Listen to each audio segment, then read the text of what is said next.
Fantasy suites, men tell all, everything happens, I am in love with Bill. nothing happens, Donut. and there's another fucking helicopter date. It's Fantasy Suites Week 8 and Men Tell All Week 9 on Season 21 of The Bachelorette. And you are watching Reader Seeks Romance Channel's Romance Recap.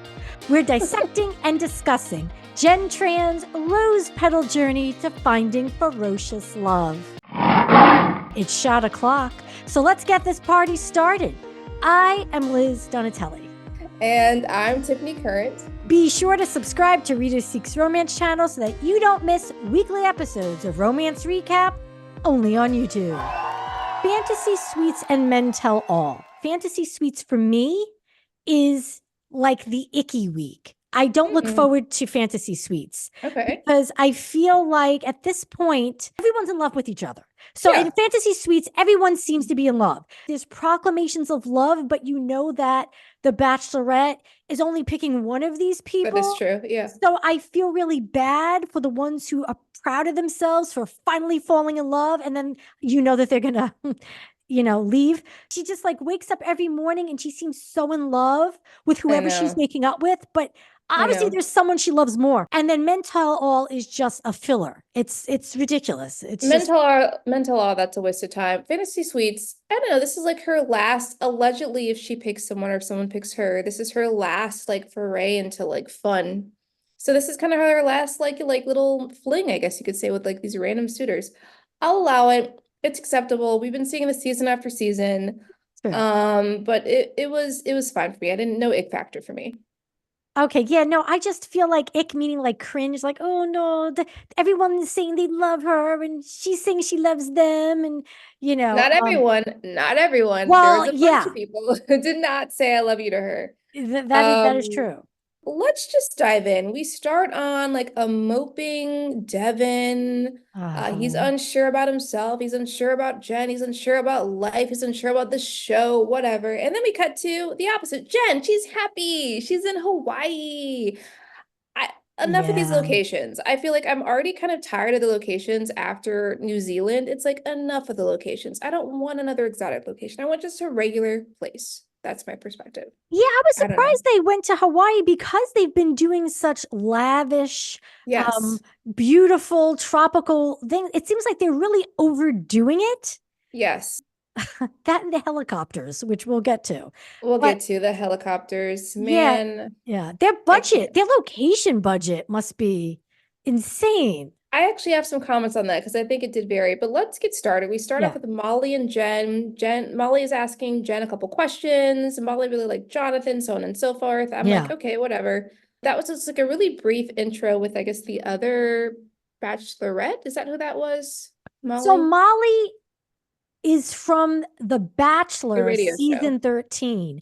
And she was at the radio show date with her husband, who was the Bachelor in season 13. So she won The Bachelor that year. So apparently Molly's just flying around with them. Yeah, that was weird. I was like, she's back again? Like, why do you keep doing repeats? So we get to Jenn and Devin's date. And as you pointed out, another helicopter. I underlined it. Is this the fifth one? Is this the fifth helicopter that we've seen on the show? There's been so many. I think this might be the fifth.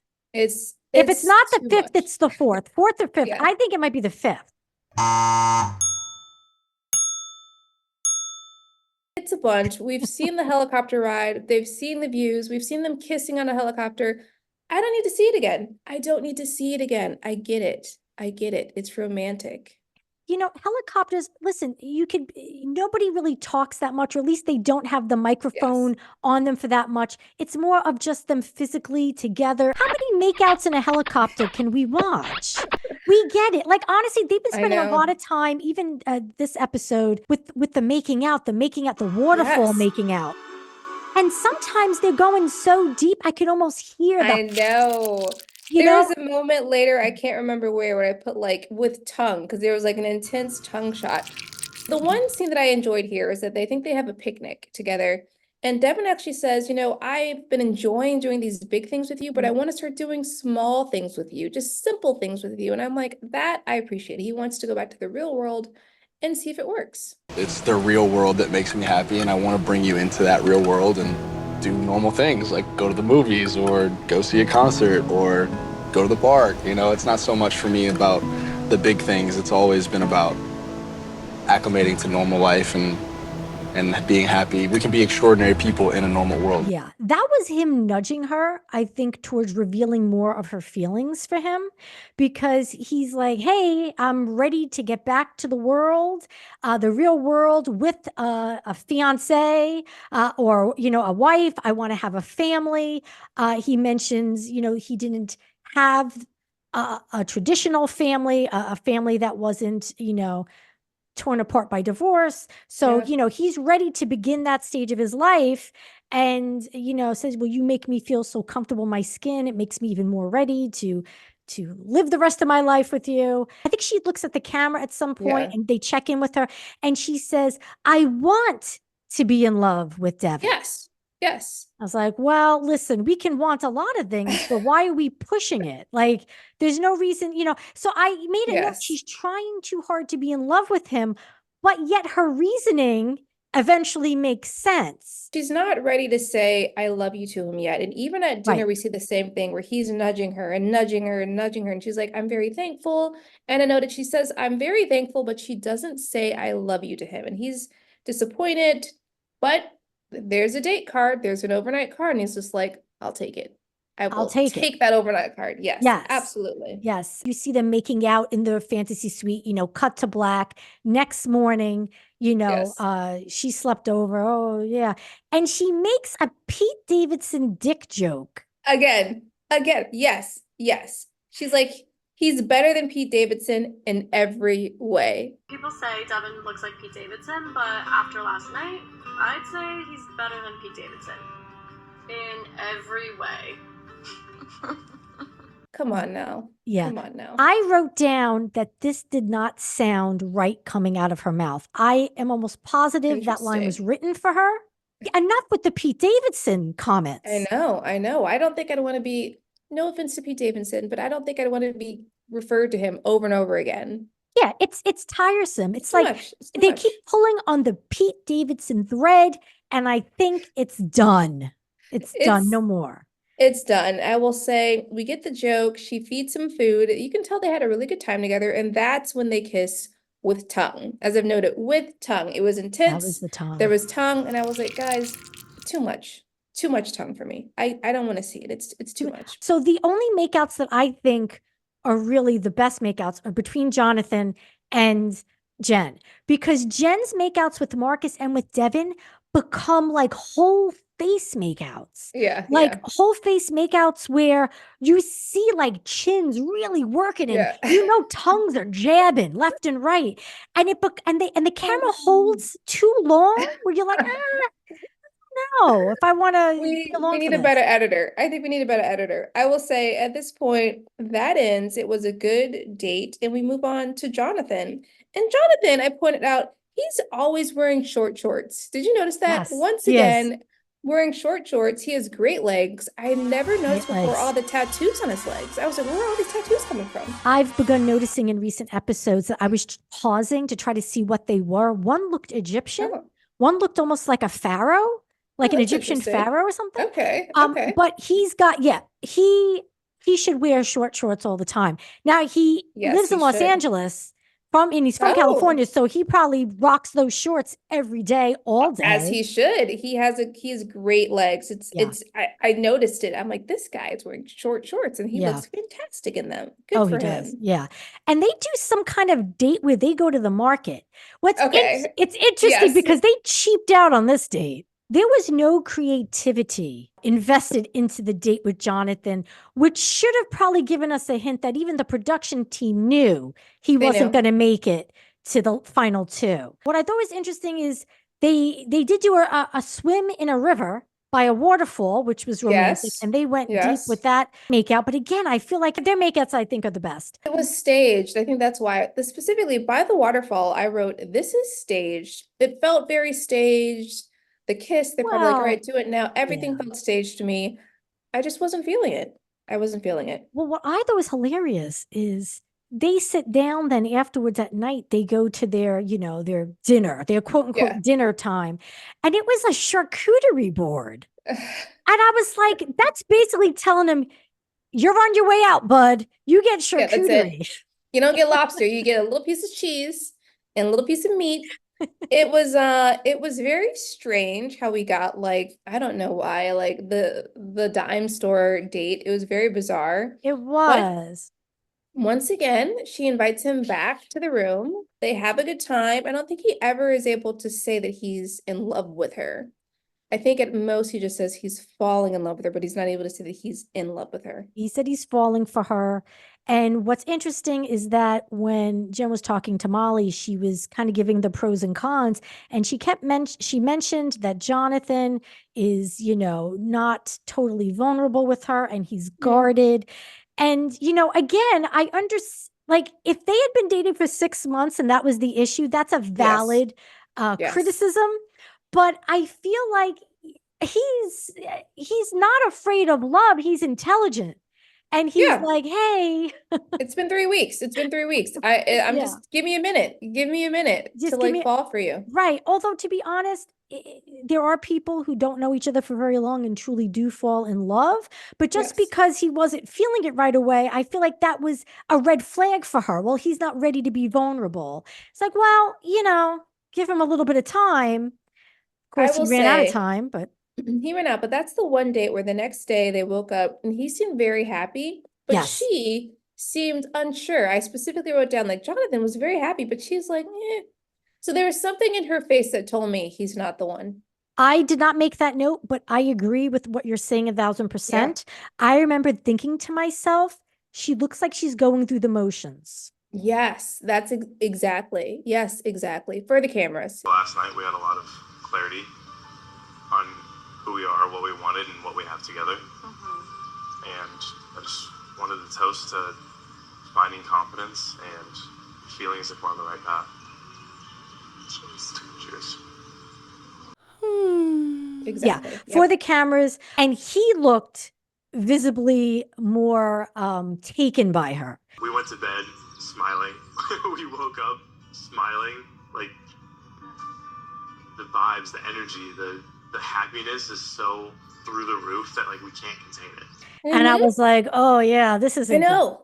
And I felt bad for him. I was like, Yeah. dude, nope. This is not gonna work out for you. It's not. gonna I work out know. for And you. I so love Jonathon, but I know. anyway. So we knew that, between the donut date and the charcuterie board, we knew that something was a brewing behind the scenes, though, Yeah, that was not gonna work out. But we go from there to Marcus and Jesse golfing. And I made a note here that says, Yes. Jesse does not care. He just wants to golf. He just wants, I saw it in his face. He did not care. He was just asking the questions, but he's just like, I just want to putt, dude. Like, why are we even talking? I don't know if this has ever been done before, but I loved these golf confessionals with Jesse. So he did one with Devin and did Yes. one with Marcus. Another indication, because he didn't do it with Jonathon, another indication that Jonathon ain't staying. We're not paying for you to go to the green, Yeah. Jonathan. Sorry. Yes. But you're right. Like, Jesse looked like because he is an athlete. He has a football background. So Yeah. he was like, I kind of want to, he was into the game of golf. He's But in the he game. still, man, Jesse has the best listening face. Every time he's listening to anybody, Stop a it. bachelorette, a bachelor, and talking to them, man, he acts like everything you're saying, I'm totally listening. I totally have empathy. He would be a good therapist, or he's just a really good actor. I don't think he's that good of an actor. So I But don't know. yeah, His but- voice does go quiet to indicate that he really wants to hear what you have to say. yes. But I don't think he actually cared what Marcus had to say. well, But once again, Marcus was basically saying he wasn't there yet, and he also was going on to say that he wasn't sure if he deserved it, and Jesse had to remind him, like, you deserve it, and You deserve to be happy. Yeah, we're trying. Yeah. I still really enjoy Marcus. They go on their date. It's a boat. again, following the donut date, now they're snorkeling on a boat to see On a boat. glow in the dark manta ray. You're like, okay, they put a way more into this date. There's a reason. Yes. They knew there was a reason for it. And I'm sorry, but that date, the night date when they had to go snorkeling, terrifying. I was terrified for them. That is not romantic. I don't want to see creatures floating around with night lights in the water. That's terrifying. In Yeah, Hawaii, forget it. I wasn't into the date. The only thing to me that was of interest of this date is that Jenn says to the camera, without any hesitation, I'm in love Yes. with Marcus. Okay, I underlined that. She said it, and I was like, what? Yeah. Like, she was like, without holding back, just said it to the camera. I was super freaking shocked. And to the point where I was like, have I missed this relationship? Where have I been? I was not aware that she was Yeah. this into Mark. I mean, I know that last time we spoke, Yeah. when she went to see his sister, she broke down crying. And I was a little shocked that she was that emotional, but now it's like she's in love with this Yeah. guy. So I feel like this goes back to something that was discussed Yeah. with Molly and something that is discussed later in this episode. I'll just mention it now anyway. She says that her relationship with Devin is too good to be true. That she's Ah, not used to and cannot relate to interesting. healthy relationships. So Ah, to me, the that fact is that true.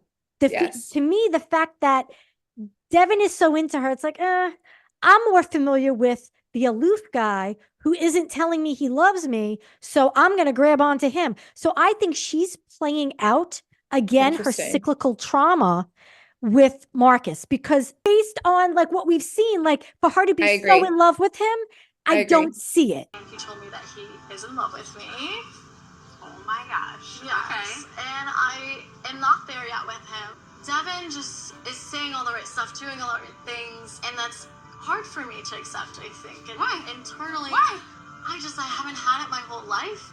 So I think this week for Devin and I, it's more about me trying to lean into those feelings with him, because I think it's been so hard for me my entire life to accept something good when it comes. So I think that's the internal challenge that I've been having with Devin, is it too good to be true?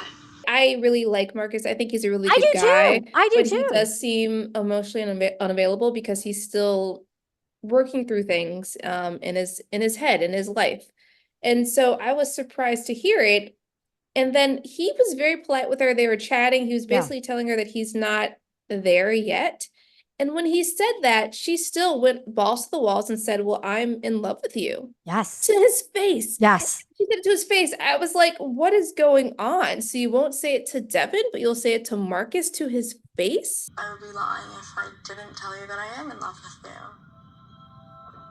And the way that you make me feel, and the way that we have had so many moments in which I can't even explain it, but felt so comfortable with you and felt so close to you.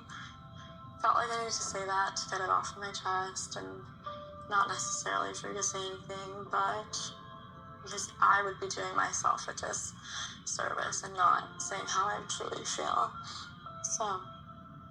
I told her I loved her and I meant that, but I didn't get it back.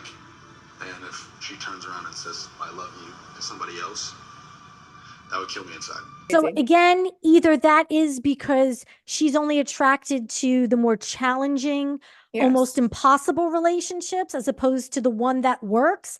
Or maybe she just genuinely, there's a lot of stuff maybe that happened that we were not privy to. That's fair. Maybe she truly is in love with Marcus and she's holding on to Devin because, as Devin mentions to Jesse and to Jenn at one point, I've always been considered the safe bet. That's And women interesting. have been with him because he's the safe option. I've been an option before, you know, I've been the safe bet in past relationships. You know, I want to be prioritized. I want to feel like I'm number one. And I don't feel like I'm number one. I just feel like I'm one of. Maybe she's just holding on to him because she knows if Marcus doesn't proclaim his love, she could always go to Devin. She can always go to Devin. That's actually, I think that's a good philosophy. I'm not sure. I think she has real, genuine feelings for Devin, which we'll see more later. But for Marcus, it was very surprising to hear her say that. He responded very well. He cried at her saying it. He did. Even though he didn't say that he was in love with her because it's only been 3 weeks and he has issues Yeah. with, loving people. Yeah. He said that he was trying. He said he's trying. I'm like, this poor guy, he's trying. And I was like, it shouldn't be this hard. But he said he's trying. You deserve all the love in the world, and I'm trying to get there. I'm like, this guy, I really like him. I'm not in love with Jenn right now. Jenn, you're driven, you're ambitious, you've pulled yourself up just as many times as I have, if not more. I've never met anyone like you. I think at the end of the day, like, I think why I'm worried is because I feel like unsure. Deserve someone that's sure about you.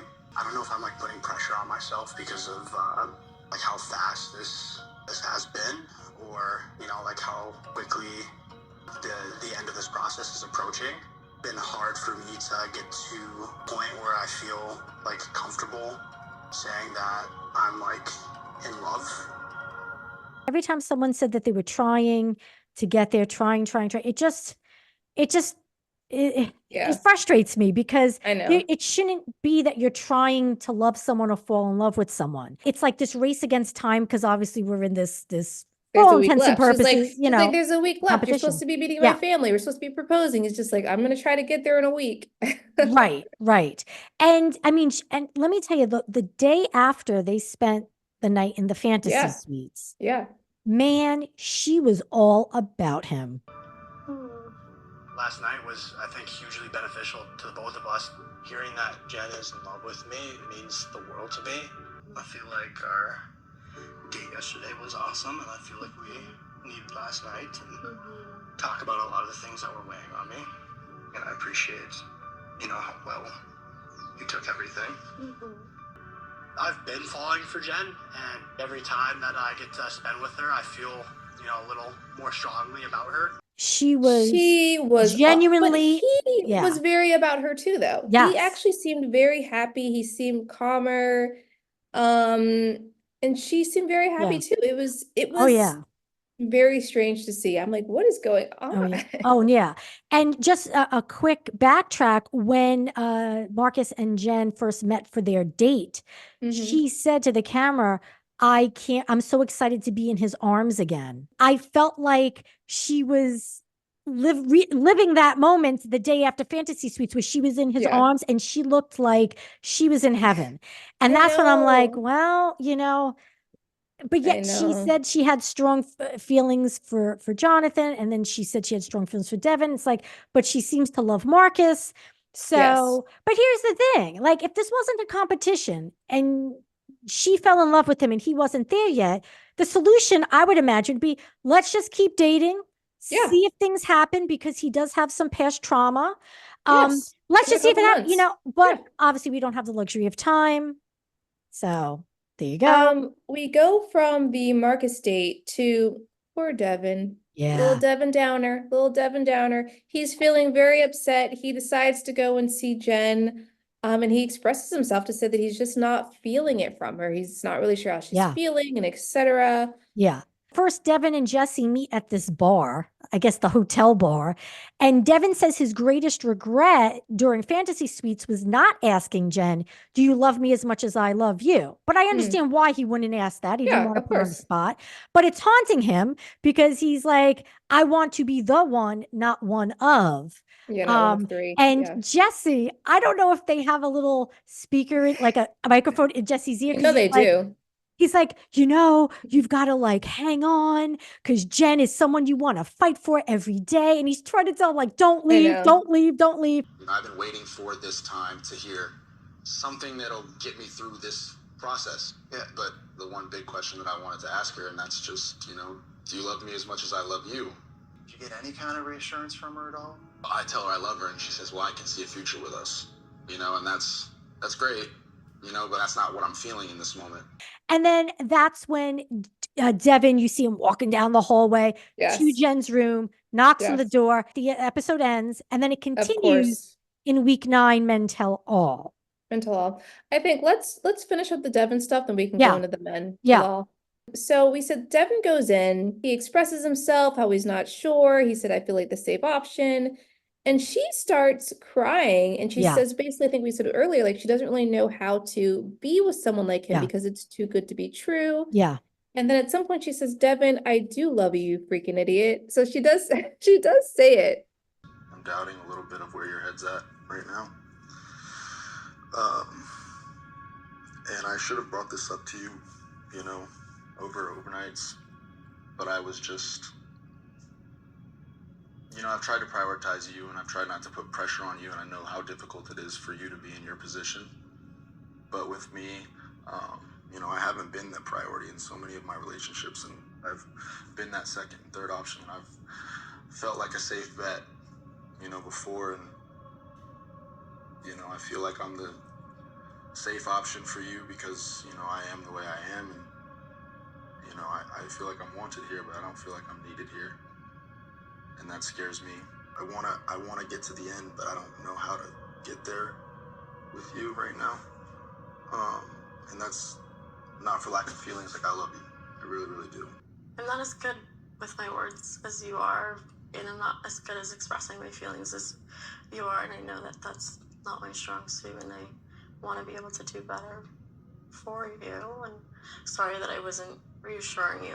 I don't know how to be in a healthy relationship. I don't know how to be maybe what you need me to be, and I want to do that for you, and I want to feel like I can do that in the way that you do that for me every week after week. I do love you, you freaking idiot. I had a lot At of some issues point. with that Okay. because one, she Yeah. couldn't say it seriously. She True. couldn't say it seriously. She said, I do love you. She did not say, I am in love with you. Okay. Okay. And to me, Well, there's a big difference. I love you, Tiffany. I am not in love with you. You know, she you're said, not? Ugh, well, sorry to tell you, sorry to disappoint Jesus. you. All right. But she said, I am in love with Marcus. That is, I think that you are nitpicking. I understand your point and I see it, but I do think she is in love with Devin because she did get very emotional with the way that he was speaking. And she said, what was it so of note? She's like, I'm not as good at expressing myself as you are. And I'm thinking, like, you're actually very good at expressing yourself. When she Yeah. said that, I was like, you express yourself all the time. So it's Yeah. of note that she thought that when it came to Devin, that was kind of strange. But That struck me as odd too. When she said that, I was like, huh? I was like, you're the most articulate, self-aware person I've ever met on one of these reality shows, Jen yes, Tran. yes, But yes. so maybe what we're not obviously privy to, her thoughts. She must be thinking and Yes. feeling a lot of things that she's not expressing. And I guess for some reason she wasn't able to express easily her you. love for Devin, Yeah. but it came easily for her to say it to Marcus. Now, did it come to her easily saying it to Marcus because she knows he's not really available? Is there some kind of like, it's almost like, well, I'm going to say I love him because then maybe he'll love me. Devin already loves me, so I don't have to say it. We also don't know when each date happened. True. It's possible that the Devin date was first, so she wasn't saying anything. Then he came back before she had any other dates, and then she said, I love you to him. And then she's like, all right, well, I said I love you to him. I might as well say it to Marcus. We don't know the order of the dates or what happened, but True. she loves Devin. She loves Marcus.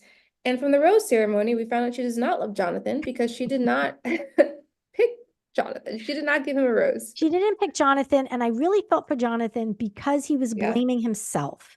He said that because he waited too long to allow himself to fall, he got in his own way, as he always does. He kept saying that to her, and she's like, "No, don't." She was trying to like make him feel better about it, but he was just so like, "But it's like you shouldn't be forcing yourself to get there quickly." I could see an amazing future with this girl. And I feel like the biggest idiot in the world because something amazing was right in front of me and I was too much of my own enemy just to see it until I was too late.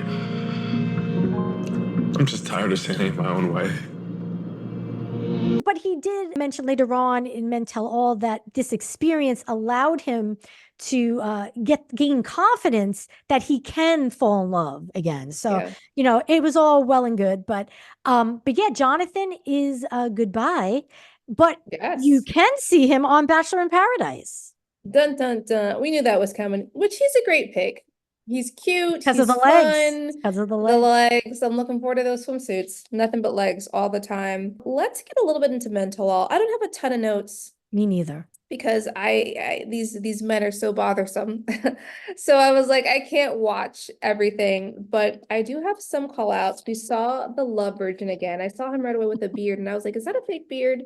Like, is that a fake beard? It looked so Come perfectly on. groomed. It looked as if they just put it on with that. What's it? Spirit paste, spirit glue Yes. Yeah, that they use in the yeah. theater. It did look weird, and he was wearing his trademark leather jacket. Yes, I did notice him. I noticed the necklace guy, the guy with the pearls. Aaron was still Aaron. stirring the pot. He Dude was still stirring the pot. Stirring the pot in his pearl necklace. I wonder if he actually wears pearls in real life. I'd be curious to know in real life, does he I feel like he pearls? might have played up to the camera on that one. Yeah. Just a thought. Just a thought. What I thought was BS is just like, I had no idea that my brother gave a book. And I was like, really? You know what? No, that was Come total on. BS. The whole thing is BS because I was waiting for someone to say, oh, and Bachelor Nation found out that book doesn't even exist. Yes. That book doesn't even exist.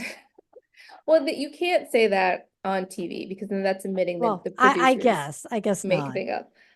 The other thing is that we finally see a sit down with Sam.